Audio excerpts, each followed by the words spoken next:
Orissa librarian exam 2026 की तैयारी करने वाले तमाम विद्यार्थियों का online school India for library science में स्वागत है दोस्तों। जैसा कि आपको पता है कि आपके एप्लीकेशन फॉर्म शुरू हो गए हैं, तो मैं आप सबको पहले यही कहना चाहता हूं, जितना जल्दी हो सके आप अपना एप्लीकेशन फॉर्म भर दीजिए दोस्तों। तो आज के वीडियो के अंदर हम यूनिट 5 जो आपके सिलेबस है, उस यूनिट 5 के अंदर सबसे इंपॉर्टेंट टॉपिक है इंडेक्सिंग सिस्टम, जिसके बारे में हम पढ़ेंगे। इस टॉपिक से आपके 2 सवाल आपके एग्जाम के अंदर पूछे जाएंगे। इंडेक्सिंग सिस्टम के कौन कौन से टाइप्स होते हैं, क्या क्या टेक्निक है और कौन कौन से फॉर्म है। सबसे पहले हम थ्योरी पढ़ेंगे, थ्योरी पढ़ने के बाद उसके एमसीक्यू सॉल्व करेंगे। अगर आप पहली बार हमारे इस क्लास को देख रहे हैं तो आप हमारा टेलीग्राम चैनल जरूर ज्वाइन कीजिएगा। इन फ्यूचर कोई भी अपडेट आती है लाइब्रेरी साइंस को लेकर या लाइब्रेरियन वैकेंसी को लेकर, जिसका लिंक हमने डिस्क्रिप्शन के अंदर दे दिया है। अगर आप हमारे साथ तैयारी करना चाहते हैं तो प्ले स्टोर में जाकर हमारा ऐप डाउनलोड करें, ऑनलाइन स्कूल इंडिया। उसमें उड़ीसा वाला जो कोर्स हमने लॉन्च कर दिया है, जो है लाइव और रिकॉर्डेड कोर्स, और उस कोर्स में जाकर आप एक बार फ्री कंटेंट जरूर देखें, ताकि आपको पता चलेगा कि वास्तव में लाइब्रेरी साइंस को कैसे पढ़ा जाता है। और सबसे बड़ी बात क्या है कि हमारे एप्लीकेशन में आपको बाइलिंगुअल कंटेंट मिलता है, ताकि आपको किसी प्रकार की कोई प्रॉब्लम नहीं है। हर एक टॉपिक का वीडियो मिलेगा, वीडियो के नीचे पीडीएफ, और पीडीएफ के नीचे उस टॉपिक का क्या मिलेगा, टेस्ट मिलेगा, जिससे आपके अंदर एक कॉन्फिडेंस आएगा। अधिक जानकारी के लिए दिए गए नंबर पर आप कॉल कर सकते हैं। आप हमारा व्हाट्सएप चैनल भी ज्वाइन कर सकते हैं, जिसका लिंक हमने डिस्क्रिप्शन के अंदर दे दिया है। देखिए दोस्तों, आपके उड़ीसा का ये लाइब्रेरियन का सिलेबस है। तो आज हम यूनिट जो 5 है, इंफॉर्मेशन स्टोरेज एंड रिट्राइवल, जो है ये इस यूनिट में से एक बहुत ही महत्वपूर्ण टॉपिक पढ़ने जा रहे हैं, और वो महत्वपूर्ण टॉपिक है आपका इंडेक्सिंग सिस्टम। इस इंडेक्सिंग सिस्टम पढ़ेंगे, इसके अंदर कौन कौन से टाइप्स होते हैं, कौन कौन सी टेक्निक होती है, उसके बारे में आज हम चर्चा करेंगे दोस्तों। सबसे पहले हम इंडेक्सिंग सिस्टम शुरू करें, उससे पहले हम इंडेक्सिंग के बारे में समझते हैं कि इंडेक्सिंग क्या होती है, उसके बारे में हम चर्चा करते हैं। इस क्लास को शुरू करने से पहले मैं आप सभी लोगों को एक पर्सनली सजेशन देना चाहता हूं, सजेस्ट करना चाहता हूं कि आप भी अपना पेन और रजिस्टर उठा लीजिए। देखिए, बहुत सारे बच्चे कहते हैं कि सर हमें पीडीएफ दीजिए। देखिए, अगर आप पीडीएफ का प्रिंट आउट निकालोगे, प्रिंट आउट निकालने के बाद अगर आप सोचते हैं कि मैं पीडीएफ के ऊपर अंडरलाइन करने से मुझे चीज़ें याद हो जाएगी, ऐसा संभव नहीं है। जब तक आप अपने हाथों से नोट्स नहीं बनाओगे, तब तक लाइब्रेरी साइंस आपको याद नहीं रहेगी। ध्यान रखना, सिलेक्शन लेने के लिए 3 चीज़ें होती है। सबसे पहले होता है सिलेबस को पूरा करना, उसके बाद रिवीजन करना, उसके बाद आपको टेस्ट देना। तो हमारे एप्लीकेशन के अंदर हर टॉपिक का वीडियो है, पीडीएफ है, टेस्ट है। एक बार आप लिख लोगे ना उस टॉपिक को, आप कम से कम अपने रजिस्टर से एग्जाम से पहले 5-7 बार रिवीजन कर सकते हैं। वही आपको एग्जाम के अंदर कॉन्फिडेंस दिलाएगा। तो पेन और रजिस्टर अपने हाथ में ले लीजिए। देखिए दोस्तों, सबसे पहले हम बात करते हैं इंडेक्सिंग को लेकर। देखिए, द टर्म इंडेक्स, जो ये इंडेक्स जो टर्म है, ये कौन सी भाषा से लिया गया है दोस्तों? लैटिन भाषा से। ये कई बार परीक्षा के अंदर सवाल पूछा जाता है कि जो इंडेक्स जो वर्ड है, ये कौन सी भाषा से लिया गया है? लैटिन भाषा से जो है। और कौन सा वर्ड है दोस्तों? इंडिकेयर। कौन सा वर्ड है दोस्तों? इंडिकेयर, विच मीन्स, जिसका मतलब होता है टू पॉइंट आउट। इंडेक्स का मतलब क्या होता है? To point out. Point out का मतलब होता है किसी चीज को पॉइंट करना, इंगित करना। दूसरा होता है टू गाइड। गाइड का मतलब होता है निर्देशित करना, गाइडेंस देना। और तीसरा होता है पता लगाना। पता लगाने का मतलब होता है सर डायरेक्ट। और चौथा होता है लोकेट। लोकेट का मतलब होता है पता लगाना।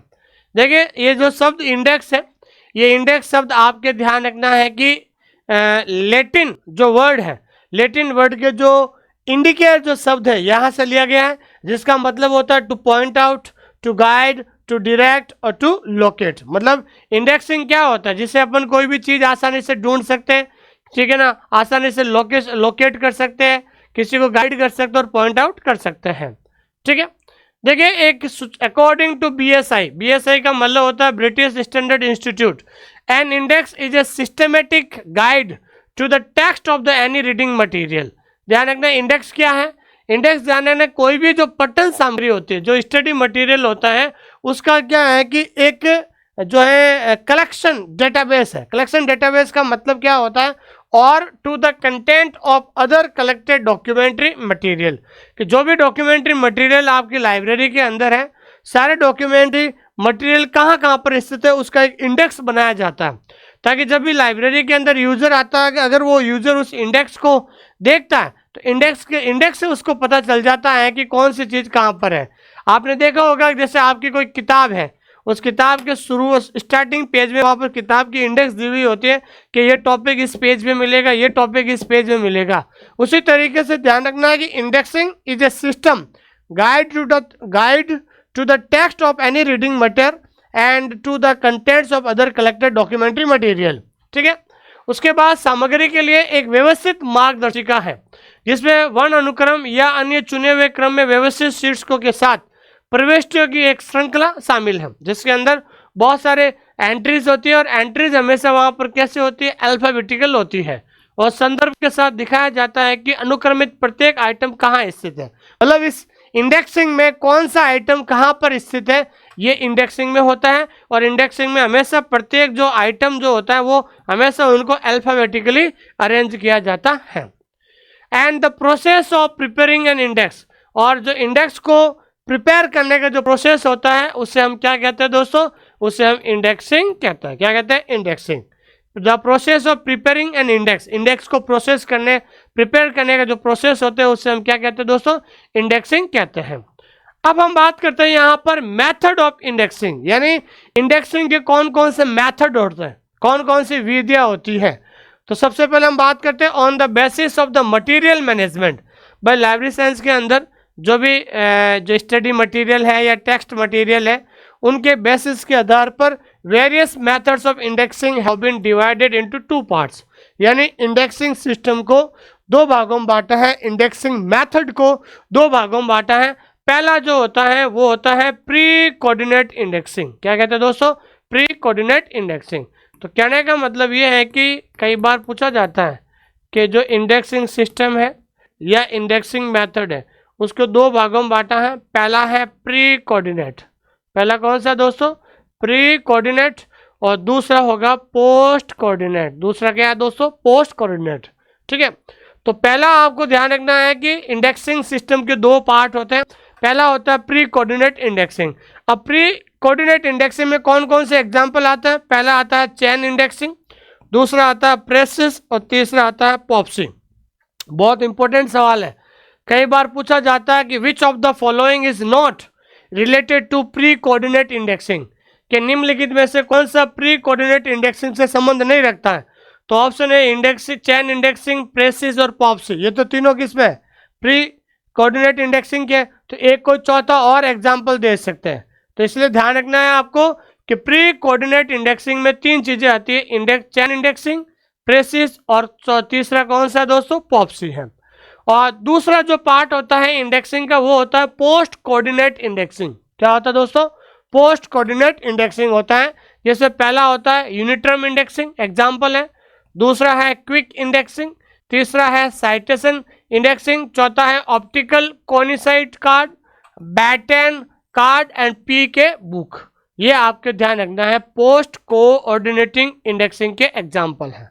ठीक है दोस्तों, तो मैं आपको बताना चाहता हूं, एक बार इसको समझिए कि देखिए इंडेक्सिंग सिस्टम 2 प्रकार के होते हैं। पहला होता है प्री कोऑर्डिनेट इंडेक्सिंग, और प्री कोऑर्डिनेट इंडेक्सिंग के उदाहरण है चेन इंडेक्सिंग, प्रेसिस और पॉप्सी। दूसरा होता है पोस्ट कोऑर्डिनेट इंडेक्सिंग, जिसके 4 एग्जाम्पल हैं, uniterm indexing, quick indexing, citation indexing और ऑप्टिकल कोइंसाइड इंडेक्सिंग और बैटर कार्ड और पी के बुक। ये जो है आपके ये प्रकार होते हैं। तो अब सबसे पहले हम वापस एक एक इंडेक्सिंग को बहुत ज़्यादा हम डिटेल से पढ़ेंगे, जिससे क्या होता है जब हम डिटेल से पढ़ेंगे ना तो एक एक चीज़ को हम आसानी से इसको कवर कर पाएंगे। तो सबसे पहले हम बात करते हैं इंडेक्सिंग का जो पहला पार्ट है प्री कोऑर्डिनेट इंडेक्सिंग सिस्टम, जिसके अंदर आज हम पढ़ने जा रहे हैं प्रेसिस के बारे में। ठीक है, तो प्री कोऑर्डिनेट इंडेक्सिंग के 3 एग्जाम्पल हैं, चेन इंडेक्सिंग, दूसरा है आपके प्रेसिस और तीसरा है आपका पॉप्सी। तो प्री कोऑर्डिनेट इंडेक्सिंग में आज हम पढ़ने जा रहे हैं प्रेसिस। इसको क्या पढ़ा जाता है दोस्तों, प्रेसिस पढ़ा जाता है।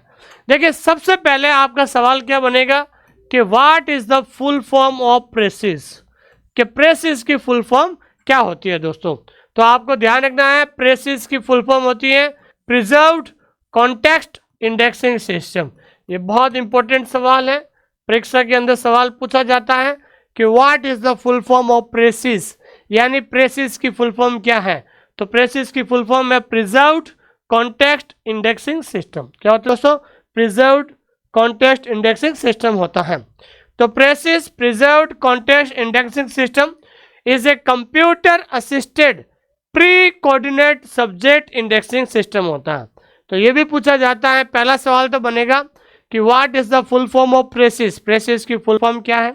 दूसरा ध्यान रखना, precious is an example of, precious एक एग्जांपल है। प्रेसिस किसका एग्जांपल है? प्रेसिस एग्जांपल है प्री कोऑर्डिनेट इंडेक्सिंग सिस्टम का एग्जांपल है। And developed by, very important question है। और प्रेसिस को डेवलप किया गया था, वो डेवलप किया गया था डेरेक ऑस्टिन। और कब डेवलप किया गया था? 1968, वेरी इंपॉर्टेंट। तो यहाँ पर अभी तक चार क्वेश्चन बन गए हैं। पहला क्वेश्चन है what is the full form of precious. दूसरा क्वेश्चन है precious is an example of. तीसरा क्वेश्चन है हु डेवलप्ड प्रेसिस, प्रेसिस को किसने डेवलप किया गया था? डेरेक ऑस्टिन ने। और कब डेवलप किया गया था? 1968, 1968 में। As a result of long research, बहुत ही लंबा रिसर्च करने के बाद, इसके ऊपर बहुत लंबा रिसर्च हुआ था, लंबा रिसर्च करने के बाद इसको डेवलप किया गया with the classification research group. किसके साथ? सीआरजी के साथ। सीआरजी की फुल फॉर्म ध्यान रखना है, क्लासिफिकेशन रिसर्च ग्रुप। ये सीआरजी जो ग्रुप कहां पर है? ये सीआरजी ग्रुप है लंदन में। कहां पर है दोस्तों? लंदन में। To undertook to give a new general classification for information control, यानी इंफॉर्मेशन कंट्रोल को कंट्रोल के लिए जो है एक बहुत ही जनरल क्लासिफिकेशन देने का जो है उन्होंने शुरू किया था कार्य। सीआरजी के साथ मिलकर जो है प्रेसिस इंडेक्सिंग सिस्टम का जो है क्या किया था दोस्तों? शुरुआत की थी। ठीक है। उसके बाद इससे पहली बार 1974 में precious A manual of concept analysis and subject indexing शीर्षक से एक पुस्तक के रूप में प्रकाशित किया था। ध्यान रखना है, प्रेसिस को पहली बार प्रकाशित हुआ था। इसको प्रकाशित कब हुआ था? 1974 में। देखिए यहाँ पर बहुत ज़्यादा कंफ्यूजन होता है। देखिए अगर पूछा जाता है प्रेसिस को डेवलप किया गया था, तो डेवलप किया गया था 1968 में, लेकिन इसको पहली बार पब्लिश कब किया गया था? पब्लिश किया गया था 1974 में। Title precious A manual of concept analysis and subject indexing. ठीक है ना। तो इसको पब्लिश किया गया था, ध्यान रखना है, 1974 में। उसके बाद प्रेसिस वाज रिप्लेस, ध्यान रखना, फिर प्रेसिस को रिप्लेस किया गया था at the British national bibliography यानी बीएनबी बाय कंपास इन 1990। ठीक है ना दोस्तों। तो ध्यान रखना, सबसे पहले मैं बताना चाहता हूं कि जो प्रेसिस है, इस प्रेसिस को किसके लिए बनाया गया था? बीएनबी के लिए बनाया गया था। फिर बीएनबी के बाद किसके द्वारा जो रिप्लेस किया गया था? वो रिप्लेस किया गया था कंपास के द्वारा। किसके द्वारा दोस्तों? कंपास के द्वारा रिप्लेस किया गया था। Which was later replace by library of Congress subject heading. फिर उसके बाद ध्यान रखना है LCSH यानी library of Congress subject heading in 1955। PQR are dependent elements under secondary operator. फिर उसके बाद ध्यान रखना है प्रेसिस के अंदर ऑपरेटर्स का प्रयोग होता है, रोल ऑपरेटर्स। आगे हम पढ़ेंगे ऑपरेटर्स क्या होते हैं, उसके टाइप्स कौन से होते हैं। तो अभी तक आपको पता होना चाहिए, सबसे पहले प्रेसिस का निर्माण बीएनबी के लिए किया गया था, फिर बीएनबी को रिप्लेस करके कंपास हुआ, फिर कंपास को रिप्लेस करके किसका निर्माण हुआ था? LCSH। किसका निर्माण हुआ था दोस्तों? LCSH का निर्माण हुआ था। ठीक है। उसके बाद इन 1969 में British librarians issued precious a rotated subject index system published by the council of the British national bibliography. फिर उसके बाद ध्यान रखना है कि प्रेसिस को जो है पब्लिश करवाया था 1969 में। किसके द्वारा पब्लिश हुई थी? ये पब्लिश की गई थी council of the British national bibliography के द्वारा प्रकाशन हुआ था। अब हम यहाँ पर जो है महत्वपूर्ण सवाल जो है पूछा जाता। देखिए सबसे इंपॉर्टेंट बात क्या होता है लाइब्रेरी साइंस के अंदर? सबसे इंपॉर्टेंट होता है कंटेंट।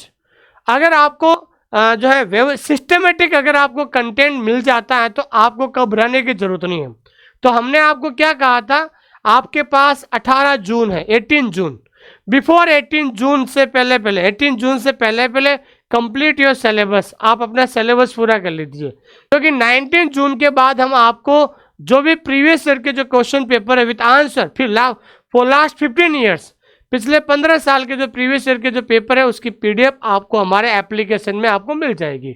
तो जैसे ही आपका सिलेबस पूरा होगा फिर आपको ज़्यादा से ज़्यादा एमसीक्यू प्रैक्टिस करना है। मैं बता रहा हूँ आपको 100 जो क्वेश्चन है, इस 100 क्वेश्चन में अगर आपने 70+ क्वेश्चन अगर सही कर लिए तो आपका सिलेक्शन दुनिया की कोई ताकत नहीं रोक सकता है।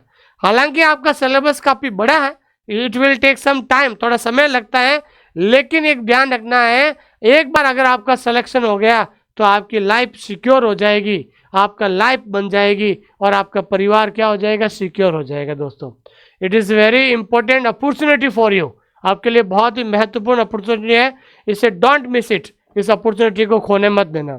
ठीक है, आगे हम बात करते हैं the concept of precious. Precious का कॉन्सेप्ट क्या है? देखिए the concept of precious deals with the terms. ठीक है ना, प्रेसिस का जो कॉन्सेप्ट है उसके अंदर टर्म्स के साथ डील होता है, स्ट्रिंग्स एंड रोल ऑपरेटर्स। बहुत इंपॉर्टेंट क्वेश्चन है, कई बार पूछा जाता है कि रोल ऑपरेटर का यूज कहाँ पर होता है, तो ध्यान रखना रोल ऑपरेटर का जो यूज होता है वो यूज होता है प्रेसिस इंडेक्सिंग सिस्टम में। कहाँ पर यूज होता है दोस्तों? प्रेसिस इंडेक्सिंग सिस्टम में। और अगला क्वेश्चन बहुत बहुत इंपॉर्टेंट है, the entry structure of precious, यानी प्रेसिस की जो एंट्री स्ट्रक्चर है यूजेस 2 लाइन 3 पार्ट डिस्प्ले। क्या होता है दोस्तों? 2 लाइन 3 पार्ट डिस्प्ले होता। तो 3 पार्ट डिस्प्ले कौन सा है? पहला है लीड, दूसरा है क्वालिफायर और तीसरा क्या होता है दोस्तों? डिस्प्ले होता है। तो इसकी आप ट्रिक याद कर लेना, और ट्रिक क्या है दोस्तों? LQD। क्या याद रखना दोस्तों? LQD। L का मतलब होता है लीड, Q का मतलब होता है क्वालिफायर और D का मतलब क्या होता है? डिस्प्ले होता है। क्या होता है दोस्तों? डिस्प्ले होता है। एग्जाम के अंदर पूछा जाता है कि जो ये प्रेसिस है उस प्रेसिस का जो एंट्री स्ट्रक्चर है, ये इस एंट्री स्ट्रक्चर के जो ट्रिक क्या है दोस्तों? वो ट्रिक है LQD। क्या है दोस्तों? LQD, यानी लीड, क्वालिफायर और डिस्प्ले है दोस्तों। ठीक है, उसके बाद मैंने कहा था कि role operators are basically code symbols. देखिए रोल ऑपरेटर्स का यूज कहां पर होता है? प्रेसिस में होता है। और रोल ऑपरेटर्स को क्या कहा जाता है दोस्तों? ध्यान रखना, कोड सिंबल्स कहा जाता है। Which shows the function of the component term and fix its position. ध्यान रखना, रोल ऑपरेटर में क्या होता है दोस्तों? सिंबल होता है, और सिंबल हमेशा क्या करते हैं? सिंबल हमेशा जो भी इसमें जो कंपोनेंट टर्म होता है उन कंपोनेंट टर्म को अपनी उसकी पोजीशन के लिए फिक्स करते हैं इन द स्ट्रिंग्स में। These role operators are used as guidance for the indexers. ये रोल ऑपरेटर हमेशा एक गाइडेंस के रूप में कार्य करता है, किसके लिए? इंडेक्सर। इंडेक्सर का मतलब जो इंडेक्स बनाते हैं, and do not appear in the index entry. लेकिन वो इंडेक्स एंट्री में अपीयर नहीं होते हैं, जो इंडेक्स बनाते हैं उन लोगों के लिए ये बहुत ज़्यादा हेल्प करते हैं। कौन हेल्प करते हैं? Role operator. और ध्यान रखना, रोल ऑपरेटर हमेशा ध्यान रखना सिंबल्स होते हैं जिसके अंदर प्रेसिस के अंदर जो कंपोनेंट टर्म होते हैं उन टर्म को एक ही जगह पर उस पोजीशन में फिक्स करते हैं दोस्तों। ठीक है, अब सबसे इंपॉर्टेंट क्वेश्चन है कि how many types of role operator. तो रोल ऑपरेटर कितने टाइप्स के होते हैं? तो ध्यान रखना, there are 2 kinds of role operator. तो ध्यान रखना, प्रेसिस के अंदर रोल ऑपरेटर कितने टाइप्स के होते हैं? 2 प्रकार के होते हैं। पहला होता है प्राइमरी ऑपरेटर, जिसे पहले हम क्या कहते थे? मेन लाइन ऑपरेटर भी कहते थे। पहले इसका नाम क्या था? पहले इसका नाम था मेन लाइन ऑपरेटर। और दूसरा होता है सेकेंडरी ऑपरेटर, जिसे पहले हम इसको इंटरपोज्ड ऑपरेटर भी कहते हैं। तो आपको ध्यान रखना है कि there are 2 types of operator. पहला होता है प्राइमरी ऑपरेटर और दूसरा कौन सा होता है? Secondary operator. पहला कौन सा है? प्राइमरी ऑपरेटर और दूसरा कौन सा है? सेकेंडरी ऑपरेटर होता है। ठीक है, तो there are 2 types of role operator. पहला हम पढ़ते हैं प्राइमरी ऑपरेटर। देखिए प्राइमरी ऑपरेटर जिसे हम पहले क्या कहते थे? मेन लाइन ऑपरेटर भी कहते हैं।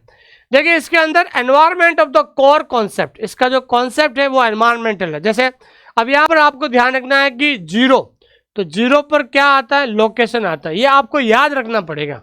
वहाँ पर क्वेश्चन पूछा जाएगा कि प्रेसिस के अंदर जो रोल ऑपरेटर 0 है वो 0 किसके लिए आता है? तो ध्यान रखना है 0 आता है लोकेशन के लिए। एक नंबर किसके लिए आता है? की सिस्टम के लिए। एक नंबर किसके लिए आता है? की सिस्टम के लिए। 2 नंबर किसके लिए आता है? एक्शन के लिए। 3 नंबर किसके लिए आता है? Performer of the transitive action के लिए। ठीक है ना, ये आपको इसको याद रखना पड़ेगा। देखिए जो हमने आपको कंटेंट दिया है ना, ये बेस्ट कंटेंट है। ठीक है ना, आप ये जो टॉपिक मैं पढ़ा रहा हूँ इंडेक्सिंग वाला, ये टॉपिक आप किसी यूट्यूब चैनल पर देख लेना, इससे आपको डीपली कंटेंट आपको कहीं नहीं मिलेगा। तो इसलिए मैं बार बार कहता हूँ कि अपना पेन और रजिस्टर उठाइए और जैसा मैं पढ़ा रहा हूँ उसको आप बढ़िया सा नोट डाउन कीजिए। इससे आपके अंदर एक कॉन्फिडेंस आएगा, बार बार रिविजन कर सकते हैं। ठीक है ना, डायरेक्ट पीडीएफ के ऊपर अंडरलाइन करने से ये जो है लाइब्रेरी साइंस कभी भी याद नहीं होती है। ठीक है, तो ध्यान रखना, 0 के लिए लोकेशन, 1 के लिए की सिस्टम, एक्शन और परफॉर्मर ऑफ ट्रांजिटिव सिस्टम। फिर दूसरा होता है एक्स्ट्रा कोर कॉन्सेप्ट। तो एक्स्ट्रा कोर कॉन्सेप्ट में 4 नंबर आता है view point as form, 5 number आता है सेलेक्टेड इंस्टेंस और 6 नंबर आता है form of document target users. ये 6 जो है ये आपके होंगे। ठीक है, उसके बाद ध्यान रखना हम बात करते हैं सेकेंडरी ऑपरेटर्स। देखिए ऑपरेटर, रोल ऑपरेटर 2 प्रकार के होते हैं, प्राइमरी और सेकेंडरी। प्राइमरी हमने पढ़ लिया, अब हम बात करते हैं सेकेंडरी ऑपरेटर में। देखिए सेकेंडरी ऑपरेटर में सबसे पहले ध्यान रखना है कोऑर्डिनेट कॉन्सेप्ट। देखिए कोऑर्डिनेट कॉन्सेप्ट में 2 चीजें आती है, एफ और जी। और एफ किसके लिए आता है? बाउंड कोऑर्डिनेट कॉन्सेप्ट, और जी आता है स्टैंडर्ड कोऑर्डिनेट कॉन्सेप्ट। तो वहां पर एग्जाम के अंदर पूछा जाएगा कि एफ और जी, तो एफ और जी किसका भाग है? ये एफ और जी है कोऑर्डिनेट कॉन्सेप्ट का पार्ट है। किसका पार्ट है दोस्तों? कोऑर्डिनेट कॉन्सेप्ट का पार्ट है। फिर दूसरा होता है डिपेंडेंट एलिमेंट्स। डिपेंडेंट एलिमेंट्स में पी, तो पी किसके लिए आता है? पार्ट और प्रॉपर्टी। क्यू किसके लिए आता है? Member of quasi group. R किसके लिए आता है? असेंबली के लिए। तो एग्जाम के अंदर सवाल बनेगा पी क्यू आर, तो पी क्यू आर किसके पार्ट है? तो पी क्यू आर पार्ट है डिपेंडेंट एलिमेंट्स के पार्ट है। किसके पार्ट है दोस्तों? डिपेंडेंट एलिमेंट्स के पार्ट होते हैं। ठीक है, फिर उसके बाद है अगला जो है स्पेशल क्लास ऑफ एक्शन। तो स्पेशल क्लास ऑफ एक्शन में एस किसके लिए आता है? Role identifier. टी किसके लिए आता है? Author attributed. यू किसके लिए आता है? Two way interaction. देखिए मैं आपको फिर से कह रहा हूं, ये चीजें आपको पता है आपके लिए नई चीजें, these are the new things for you. आप सोचते हैं कि मैं इसके ऊपर अंडरलाइन कर लूंगा, चीजें याद नहीं होगी। अगर आप अपने हाथों से इन चीजों को लिख लोगे ना, तो जब भी एक बार लिखने के बाद उस टॉपिक को 2-4 बार 5 बार रिवीजन करोगे ना, ये चीजें आपको याद हो जाएगी।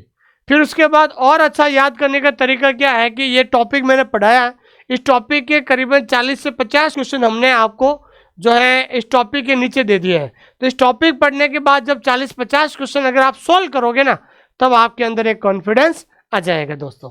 ठीक है, आगे उसके बाद हम बात करते हैं कि रोल ऑपरेटर्स ऑफ प्रेसिस, यानी जो है प्रेसिस के रोल ऑपरेटर क्या है। देखिए रोल ऑपरेटर ऑफ प्रेसिस है 5 पार्ट। ठीक है, देखिए रोल ऑपरेटर 2 प्रकार के होते हैं, टाइप्स से 2 प्रकार के होते हैं, लेकिन इसके कितने भाग है दोस्तों? 5 भाग है। पहला है मेन लाइन ऑपरेटर्स, दूसरा है इंटरपोज ऑपरेटर, तीसरा है डिफरेंसिंग ऑपरेटर, चौथा है कनेक्टिविस्ट और 5वां है दोस्तों थेम्स इंटरलिंक्स हो जाएगा। इन प्रेसिस में इंटरपोज ऑपरेटर, ये देखिए इंटरपोज ऑपरेटर जिसे हम क्या कहते हैं? सेकेंडरी ऑपरेटर भी कहते हैं। इसको हम क्या कहते हैं दोस्तों? सेकेंडरी ऑपरेटर कहते हैं। Are represented by Roman small. देखिए ये देखिए इंटरपोज ऑपरेटर है, जहां पर हमेशा ध्यान रखना रोमन स्मॉल लेटर का प्रयोग होता है। ये देखिए ये रहा, ये सेकेंडरी है। ये देखिए यहाँ पर क्या है? सब स्मॉल लेटर का प्रयोग होता है। किसका प्रयोग होता है दोस्तों? स्मॉल लेटर का प्रयोग होता है। ठीक, तो आज हमने शुरुआत की है, आज हमने केवल प्रेसिस के बारे में पढ़ा है।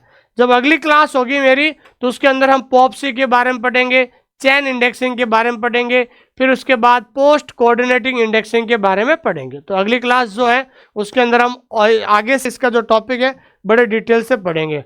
लेकिन जो अभी तक हमने पढ़ा है उसमें जो कौन कौन से क्वेश्चन आते हैं उसके बारे में हम चर्चा करते हैं। पहला क्वेश्चन है, who among the following had developed pre coordinate indexing system.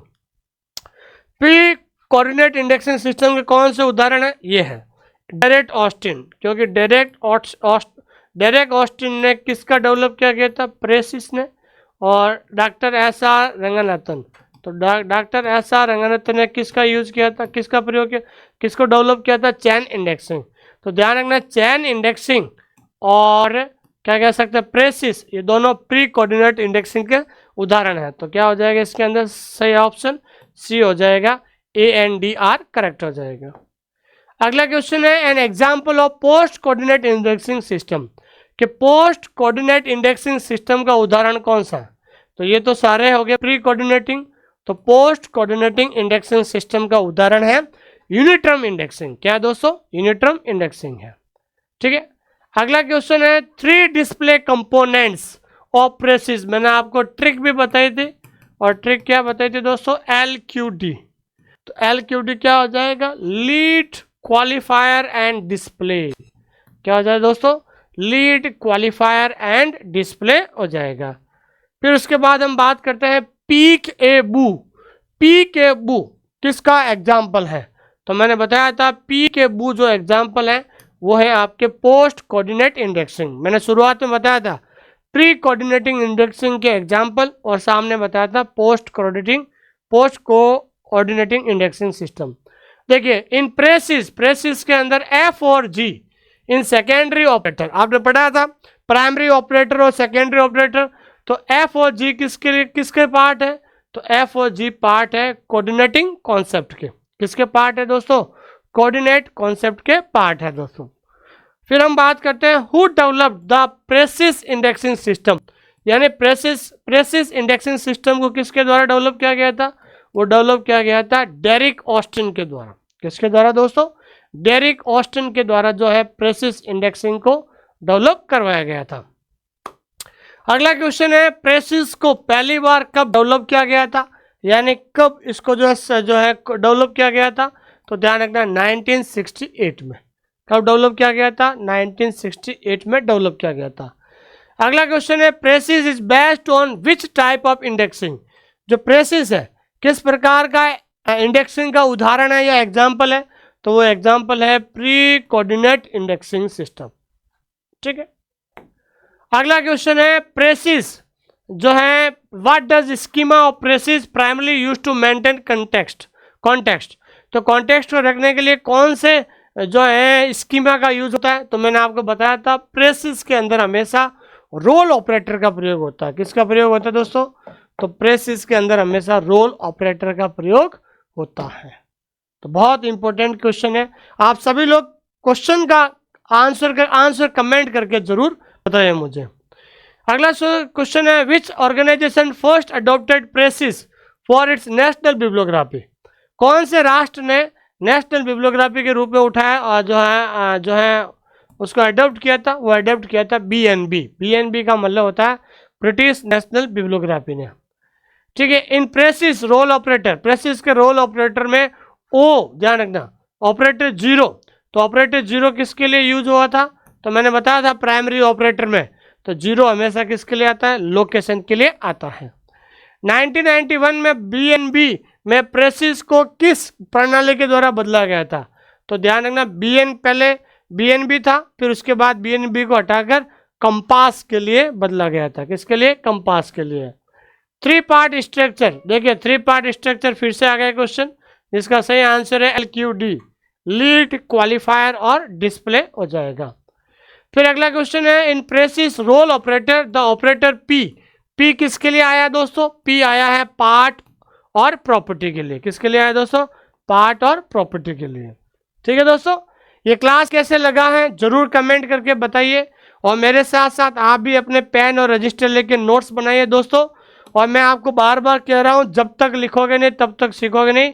एक बार आप सिलेबस को कंप्लीट पूरा कर लीजिए, और हमारे एप्लीकेशन में जो ऑनलाइन स्कूल इंडिया ऐप है, इस ऐप के अंदर आपको हर टॉपिक का वीडियो है, वीडियो के नीचे PDF है, और PDF के नीचे आपको क्या मिलेगा? टेस्ट मिलेगा दोस्तों। सबसे बड़ी बात है कि अभी RPSC में राजस्थान में 300 पोस्ट पर वैकेंसी आई थी, सबसे ज़्यादा बच्चे सिलेक्शन हमारे यहाँ से हुआ था। और मैं आपको वादा करता हूँ उड़ीसा लाइब्रेरियन में सबसे ज़्यादा बच्चे online school India digital platform से होंगे। मैं आपको बता रहा हूँ जैसे ही आपका सिलेक्शन होगा उड़ीसा लाइब्रेरियन में, हम आपको भुवनेश्वर, जय जगन्नाथ, आपको भुवनेश्वर आएंगे और आप सबका पॉडकास्ट करेंगे हमारे इस डिजिटल प्लेटफॉर्म पर। आपको टेंशन लेने की जरूरत नहीं है, आप तो बढ़िया कंटेंट को पढ़िए। हम आपको उड़ीसा आएंगे और उड़ीसा में आपके साथ बढ़िया सा पॉडकास्ट करेंगे, आपका इंटरव्यू करेंगे। ठीक है दोस्तों, तो आप देखिए इन्होंने सिलेक्शन लिया है तो आप भी सिलेक्शन ले सकते हैं दोस्तों। सबसे बड़ी बात है, और सबसे बड़ी बात है, हिंदुस्तान का बेस्ट कंटेंट आपको यहाँ पर मिलेगा और सबसे कम फीस के अंदर। ध्यान रखना है, स्पेशल ऑफर, ये हमारा स्पेशल ऑफर चल रहा है फॉर फर्स्ट 100 स्टूडेंट्स के लिए। किसके लिए दोस्तों? फर्स्ट 100 स्टूडेंट्स के लिए 1999, ओनली 1999 में आपको इससे सस्ता कोर्स आपको कहीं भी नहीं मिलेगा दोस्तों। और मैं बताना चाह रहा हूं कि 18 जून से पहले आपका सिलेबस पूरा हो जाएगा। 18 जून के बाद आपको 2 गिफ्ट में देने वाला हूं दोस्तों। एक तो आपको जितने भी प्रीवियस ईयर के जो क्वेश्चन पेपर हैं, वो सारे प्रीवियस ईयर के क्वेश्चन पेपर आपको हम PDF दे देंगे, ताकि आप आराम से उसका ऑफलाइन प्रैक्टिस कर सके। और उसके साथ फिर मैं आप लोगों के लिए 5000 क्वेश्चन की किताब भी लेकर आ रहा हूं। वो आप हमारे एप्लीकेशन से आप ऑनलाइन ऑर्डर कर सकते हैं दोस्तों। जब आपके पास 10,000 क्वेश्चंस, ठीक है ना, फॉर प्रैक्टिस, ठीक है ना, प्रैक्टिस के लिए आपके पास ध्यान रखना है 10,000 प्लस क्वेश्चन जो है आपको देखने को मिलेंगे और आपके लिए कहीं ना कहीं कॉन्फिडेंस आएगा दोस्तों। थैंक यू वेरी मच, बहुत बहुत धन्यवाद आप सभी लोगों का। Thank you.